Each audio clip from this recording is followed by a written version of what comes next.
Pasintabi po sa mga nanananghalian. Viral ang mga content na nagsasabing may good effect sa katawan ang tao ang paglanghap sa utot ng iba. Totoo ba ito? Para bigyan ng mukha ang balita, Mobile Journal, Merymon Reyes.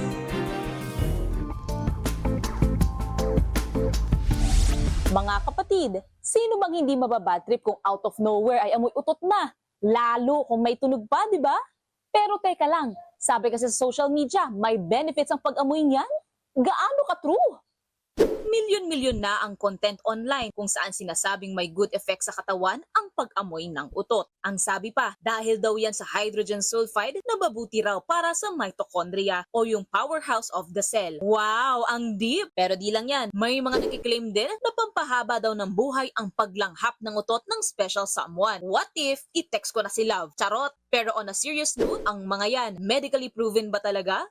Na maaaring nakita sa dish or do sa microscope na napoprotektahan nito yung mitochondria. Pero ano yung translation nito sa katawan ng tao? Hindi mo masasabi. So hindi porke inamoy mo yung utot ng partner mo at ikaw kain ng mga matatabang pagkain, processed foods, matataba at maasukal na pagkain, masasave ka na. At hindi rin tama na gagawa ka ng content pero hindi pa naman sigurado yung pag-aaral doon. Mabuti rin daw na i-double check ang mga napapanood online. Huwag agad basta maniwala. Say naman ng isang marriage counselor na nakausap natin, ang healthy relationship ng mag-partner nakadepende pa rin sa communication, compromise at acceptance. Acceptance kahit ano pang amoy niyan. Siyempre, sabayan na rin daw ng pag-alaga sa sarili at sa isa't isa.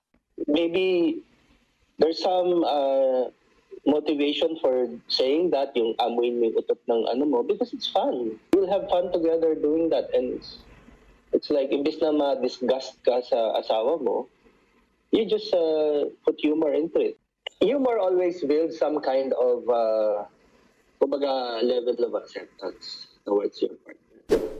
Sa madaling sabi, walang malinaw na pag-aaral kung may mabuti nga bang benepisyo ang utot. Di rin naman yan siguro nakakamatay, di ba? Choice mo lang kung aamuyin mo pa, lalo kung kay crushy o babe man yan. Mobile Journal, Merymon Reyes po, hatid ang muka ng balita.